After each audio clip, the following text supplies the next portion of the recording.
ದೇವರೇ ನನ್ನ ಕಾಪಾಡಪ್ಪ ಎಂದು ದೇವಸ್ಥಾನಕ್ಕೆ ಭೇಟಿ ನೀಡಿದ ಯುವಕ ದೇವರ ಕಿರೀಟವನ್ನು ಕದ್ದು ಪರಾರಿಯಾಗಿರುವಂತಹ ಘಟನೆ ಮುಂಬೈನಲ್ಲಿ ನಡೆದಿದೆ.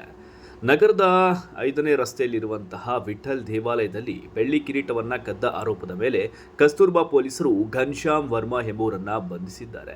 ದೇವಾಲಯದ ಗರ್ಭಗುಡಿಯಲ್ಲಿ ಅಳವಡಿಸಿದ್ದ ಸಿಸಿಟಿವಿಯಲ್ಲಿ ದೇವರ ಕಿರೀಟ ಕಳ್ಳತನವಾಗುತ್ತಿರುವ ದೃಶ್ಯ ಸೆರೆಯಾಗಿದ್ದು, ಈ ವಿಡಿಯೋ ಈಗ ಸಾಮಾಜಿಕ ಜಾಲತಾಣಗಳಲ್ಲಿ ವೈರಲ್ ಆಗಿದೆ. ಕಳ್ಳತನ ನಡೆದ ಕೆಲವೇ ಗಂಟೆಗಳಲ್ಲಿ ಆರೋಪಿಯನ್ನ ಬಂಧಿಸಲಾಗಿದೆ. ಘನ್ಶ್ಯಾಮ್ ವರ್ಮಾ ಮೂಲತಃ ರಾಜಸ್ಥಾನ್ ನಿವಾಸಿಯಾಗಿದ್ದು ಉದ್ಯೋಗಕ್ಕಾಗಿ ಮುಂಬೈಗೆ ಬಂದಿದ್ದ. ಉದ್ಯೋಗ ಸಿಗದೆ ನಿರುದ್ಯೋಗಿಯಾದ್ದರಿಂದ ಹಣಕ್ಕಾಗಿ ಈ ಕೃತ್ಯವನ್ನ ಮಾಡಿರುವುದಾಗಿ ತನಿಖೆಯಲ್ಲಿ ತಿಳಿದು ಬಂದಿದೆ.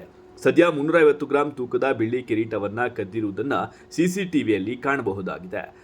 ಕದಿಯುವ ಮೊದಲು ಯುವಕ ದೇವರ ಮುಂದೆ ಕೈ ಜೋಡಿಸಿ ಪ್ರಾರ್ಥನೆ ಮಾಡಿದ ಬಳಿಕ ವಿಗ್ರಹದ ತಲೆಯ ಮೇಲಿದ್ದ ಕಿರೀಟವನ್ನ ತೆಗೆದು ತನ್ನ ಬ್ಯಾಗಿನಲ್ಲಿ ಇಟ್ಟುಕೊಂಡು ಅಲ್ಲಿಂದ ಎಸ್ಕೇಪ್ ಆಗಿದ್ದಾನೆ.